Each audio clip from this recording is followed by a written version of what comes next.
Isang mapagpalang umaga po sa ating lahat. Muli tayo ay nagbabalik sa ating pag-aaral ng salita ng Diyos. At tayo po ay nasa ika-3 kabanata na ng aklat ng Levitico. Dito po ay makikita naman natin ang handog para sa kapayapaan or handog ng pangkapayapaan. Bago po tayo magpatuloy, tayo pong lahat ay dumulog sa isang panalangin. Panginoon naming Diyos na makapangyarihan sa lahat, muli po kami nagpupuri. Nagpapasalamat sa panibagong araw na mayroong pagkakataon na pagnilay-nilayan ng iyong salita. Salamat Panginoon sa iyong kabutihan sa buhay namin. Dalangin namin Lord na the more ka namin kinikilala sa pamagitan ng iyong mga salita, the more ka namin mapaparangalan sa Espiritu at katotohanan. We give you glory Lord, samahan niyo po kami, turuan niyo kami sa pangalan ni Jesus na aming Panginoon. Amen. Verse 1, kung ang iaalay na handog pang kapayapaan ay isang baka, maging babae o lalaki man, kailangan ito'y walang kapintasan. Kung mapapansin po natin sa chapter 1 ng Leviticus, kung saan ay ating pinag-usapan ang handog para sa susunugin or sa susunuging handog, ito po ay nangangailangan lamang ng lalaki ang kanilang ihahandog ng mga hayop. Subalit pagdating po dito sa ika-3 kabanata ng aklat ng Levitico, kung ang pag-uusapan po ay ang handog ng pangkapayapaan, ito po ay inaalaw na maghandog ng lalaki man or babaeng hayop para sa kapayapaan. Subalit, nananatili po ang standard ng Panginoon. Yun po ay ang paghahandog ng hayop na walang bahid dungis or without blemish.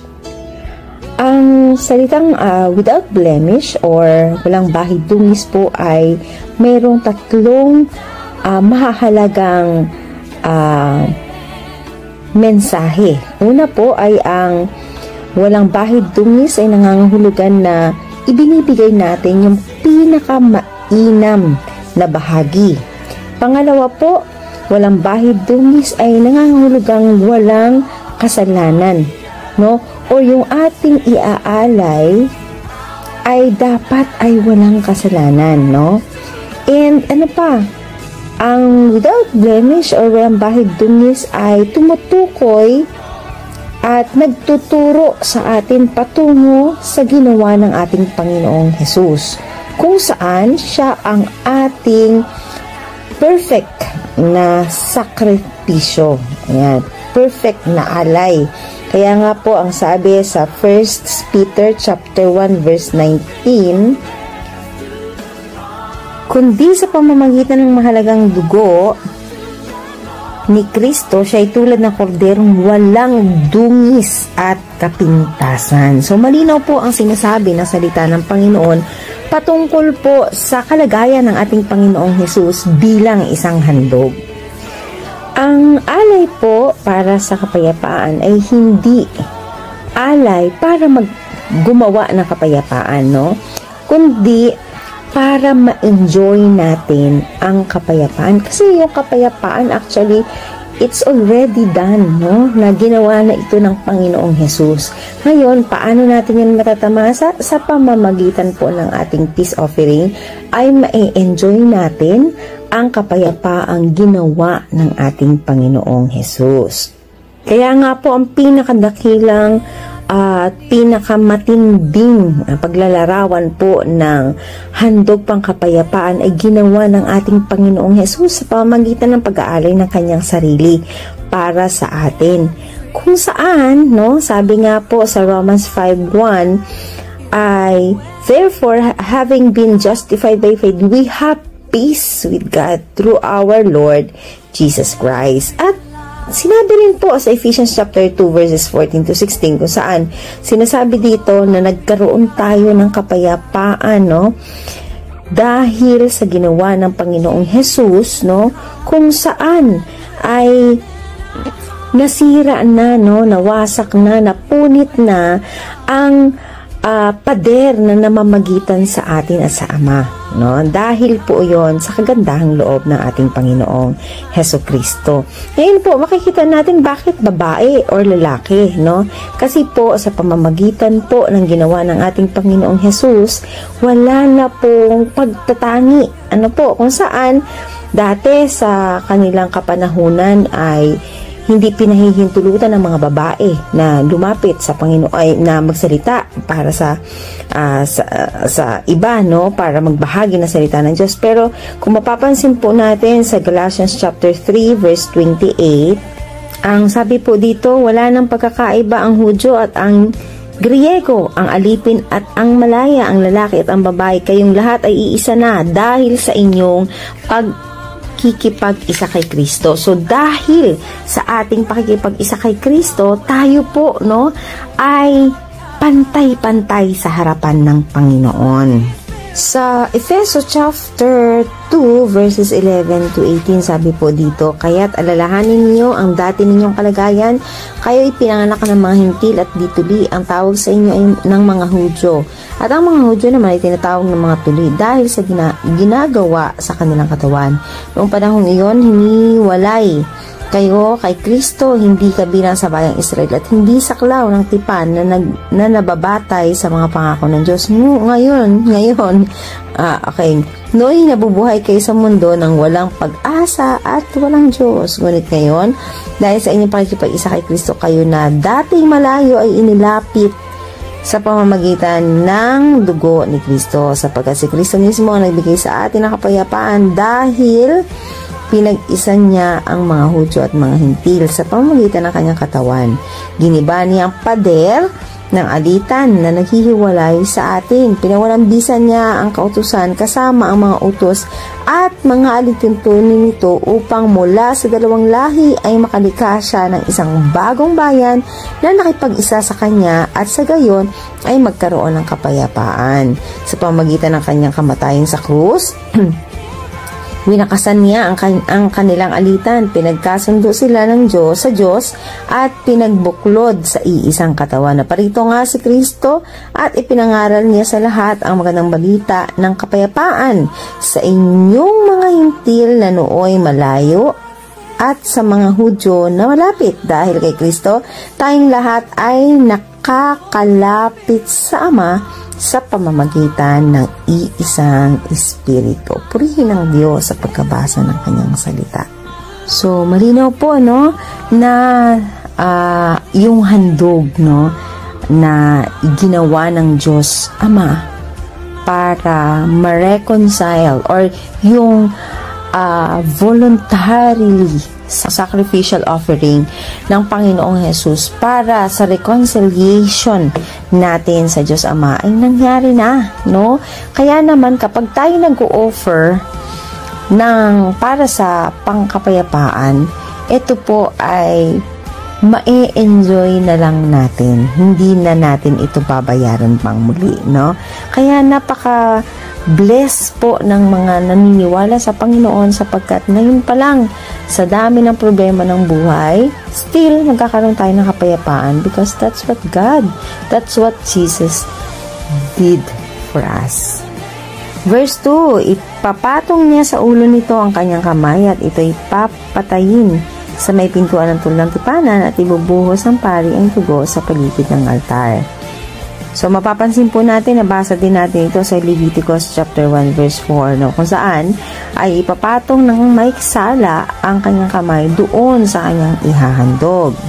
Para nang sa ganon, yung kanyang kasalanan ay malilipat doon sa hayop na papatayin. Sinasabi rin na kailangan papatayin ito sa may pintuan ng tabernakulo, no po. At yan din ay nangyari sa Leviticus chapter 1 verse 5. So same yung procedure ng burnt offering sa peace offering. Verse 3, sabi po sa handog na ito, kukuha ang pari ng parteng susunugin para kay Yahweh. Kukunin niya ang tabang nakabalot sa laman loob at lahat ng taba nito. Gayun din ang dalawang bato, ang taba ng balakang at ang tabang bumabalot sa atay. Ang lahat ng ito ilalagay sa altar na susunugin ng mga pari bilang handog upang ang usok nito'y maging mabangong samyo kay Yahweh. Dito po sa peace offering, no, makikita natin yung blood or yung dugo ng hayop magkasama ang taba, no, ay ihahandog kay Yahweh, no. Susunugin ito sa altar at ihahandog sa Panginoon. So yan, so makikita po natin yan dito na yung mga taba hindi po siya kakainin. Sa halip, ito po ay susunugin bilang handog sa Panginoon. Mapapansin din po natin, no, na sinasabi dito yung pag-aalay ng taba ng hayop kasama ng oil, no. So dito po makikita natin ito yung magbibigay ng mas mabangong amoy, no, at kumbaga po makikita natin yung fat, yung taba ng hayop. Ito po yung mga part or portion ng animals talaga na kinukonsidered na isa sa napakaganda part nito, napakagandang part na nagbibigay ng flavor or moisture sa karne ng hayop, no. Tinuturing din na yung taba ay ito yung mga naipong lakas ng hayop, no. Kaya naman ito yung ibibigay na handog sa Panginoon. So, naman kita natin yung offering, yung ino-offer natin, yung lakas natin sa Diyos. Kaya, wag tayong magsasabi na kapag kaya pa natin, magtatrabaho pa tayo. At kapag pagod na tayo, dun lang tayo mag-worship. Kapag tayo may work, hindi muna tayo sisimba. Pag wala na tayong trabaho, saka tayo sisimba. Kaya dumadating yung mga times na pag wala akong work, sisimba ako. Di ba parang nakakasad na reality na nakikita natin sa ating kapanahunan ngayon na sisimba lang yung tao kapag wala silang trabaho kasi yun lang yung vacant time nila. Or kaya naman kapag pagod at hindi na nila kayang magtrabaho, saka lang sila sisimba kasi yun lang yung time na meron sila. So mga kapatid, be very careful po pagdating sa paghahandog sa Panginoon kasi God is asking the best from us. Balikan ko rin po yung sinabi dito na idadala, no, yung ating mga offering sa altar, no, upang doon ay magkaroon tayo ng kapayapaan at fellowship with the Lord, no. So makikita po natin, no, yung ginawa ng Panginoon sa cross, no, ay way ng Diyos para sa atin, no, para tayo ay matubos sa ating kasalanan at para magkaroon tayo ng kapayapaan. Kaya naman pag tayo nag-offer ng ating mga kaloob sa Panginoon, hindi para magkaroon tayo ng kapayapaan, no, kundi para ma-enjoy natin yung kapayapaan at ang pakikipag-fellowship sa Panginoon. Kaya mapapansin po talaga natin mga kapatid, wala na tayong kailangan gawin to have that peace. No, kasi meron na tayong peace ngayon. Ngayon, paano natin siya may enjoy? By doing what God's demand, by doing what God's want us to do for Him. Verse 6, sabi ko dito, kung tupa o kambing ang handog pang kapayapaan, maging ito'y lalaki o babae, kailangang ito'y walang kapintasan. Kung tupa ang handog ng isang tao, ito'y dadalhin niya sa harapan ko. Ipapatong niya sa ulo nito ang kanyang kamay at ito'y papatayin sa harap ng toldang tipanan. Ibubuhos sa mga pari ang dugo nito sa paligid ng altar. So, kung mapapansin po natin, ito din yung instruction dun sa burnt offering sa chapter 1, kung saan ay idadala yung hayop, no? And then, itong hayop na to dapat walang bahid dungis. And then, ipapatong yung kamay ng nagkasala. At ito ay kumbaga, nagsisignify na tinatransfer yung kasalanan. So, same din po dito, no? Ililay din yung hands nung taong mag-o-offer, no, dun sa ulo nung kanyang i-o-offer bago ito patayin. So, same din. And then, yung ating mga priests, like yung Aaron's son, and even si Aaron, sila yung magwiwisik nung blood, no, dun sa palibot ng altar. Yun. Verse 9, sabi dito, kukunin niya ang lahat ng taba, pati ang nasa buntot hanggang sa gulugod at ang bumabalot sa mga laman loob. Kukunin din niya ang 2 bato, pati ang taba nito sa balakang at sa tabang bumabalot sa atay. Ang lahat ng ito ibibigay niya sa pari upang sunugin sa altar bilang pagkaing handog kay Yahweh. So again, makikita din po natin, same din siya kung paano mag-alay ng baka o mga hayop doon sa mga nauna nating pinag-aralan. So sa Leviticus chapter 3 verse 3 to 5, the blood and fat, yung dugo at saka yung taba ay ibibigay sa Panginoon. Samantalang hindi naman binabanggit kung saan mapupunta yung laman, but of course naniniwala tayo na ito ay maaaring sa mga priests. So makikita po natin na yung fats, yung lahat ng to ay para lang sa Panginoon at kailangan i-offer ito lahat, susunugin ito, walang matitira. So, ganun po ang instruction. So, verse 12, sabi dito, kung kambing naman ang handog ng isang tao, iharap niya ito kay Yahweh, ipapatong niya sa ulo nito ang kanyang kamay, at ito ipapatay niya sa harap ng tuldang tipanan. Ibubuhos ng mga pari ang dugo nito sa paligid ng altar. Kukunin niya ang lahat ng tabang bumabalot sa laman loob. Ang 2 bato, at ang tabang bumabalot dito, ang taba sa ibabaw ng balakang at sa atay, lahat ng ito ibibigay niya sa pari at susunod din sa altar bilang pagkaing handog upang ang usok nito ay maging mabangong sa inyo kay Yahweh. Lahat ng taba ay kay Yahweh. So makikita po natin, so pwede silang handog ng tupa or maging ng kambing para sa peace offering sa Panginoon. But still, kailangan without blemish. So, same din po yung instruction na kanilang gagawin. And lahat ng taba ay para sa Panginoon. So, again, yung fats ay ito daw po yung sinasabi nilang stored energy ng hayop. Kaya naman dapat talaga pag tayo nag-aalay sa Panginoon, dapat yung the bests. Verse 17, ito ang tuntuning susundin ninyo habang panahon saan man kayo pumaroon or saan man kayo naroroon. Huwag kayong kakain ng taba o dugo. Sabi dito, you shall not eat either fat nor blood. Meron kasing napakahalagang katuruan pagdating po sa bagay na ito. Yan. So, yung taba, na kumbaga nagsisignify siya na ino-offer natin yung ating buong lakas sa Panginoon. At yung dugo, ino-offer natin yung ating buhay sa Panginoon. So, dito makikita po natin, na ang Diyos ay generous giver and tinuturuan niya rin tayo sa pagbibigay, hindi lang ng basta pagbigay, kundi yung tamang pagkakaloob. Kasi yun yung tinatanggap ng Panginoon. Alam naman din po natin na hindi naman lahat ng dugo ay matatanggal sa hayop or maging ang taba, Pero, dito ipinakikita na gagawin natin ito sa abot ng ating makakaya. Tatanggalin natin ang lahat ng dugo, tatanggalin natin lahat ng fats, hanggang sa ating makakaya, wala tayong ititira.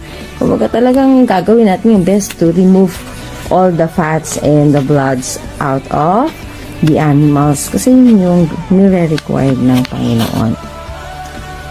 Sa ating pag-aalay din po sa Panginoon, dito natin makikita na meron itong magandang layunin din para sa ating physical na katawan. Kasi nga po ayon sa pag-aaral, yung fats ng hayop, dyan nanirahan karamihan ng mga parasites at saka mga tapeworm. So, dito natin makikita na although yun yung hinihingi ng Panginoon na huwag natin kainin at ihandog sa Kanya, ito rin ay meron ding magandang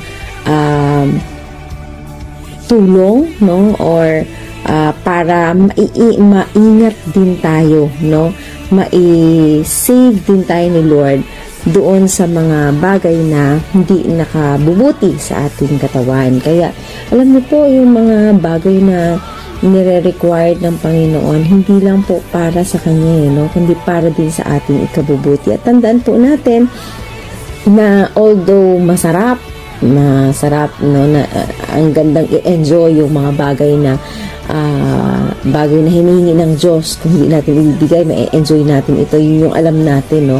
Pero dito din po masusukat kung paano natin kayang i-deny yung ating mga nais para ibigay yung hinihingi ng Panginoon.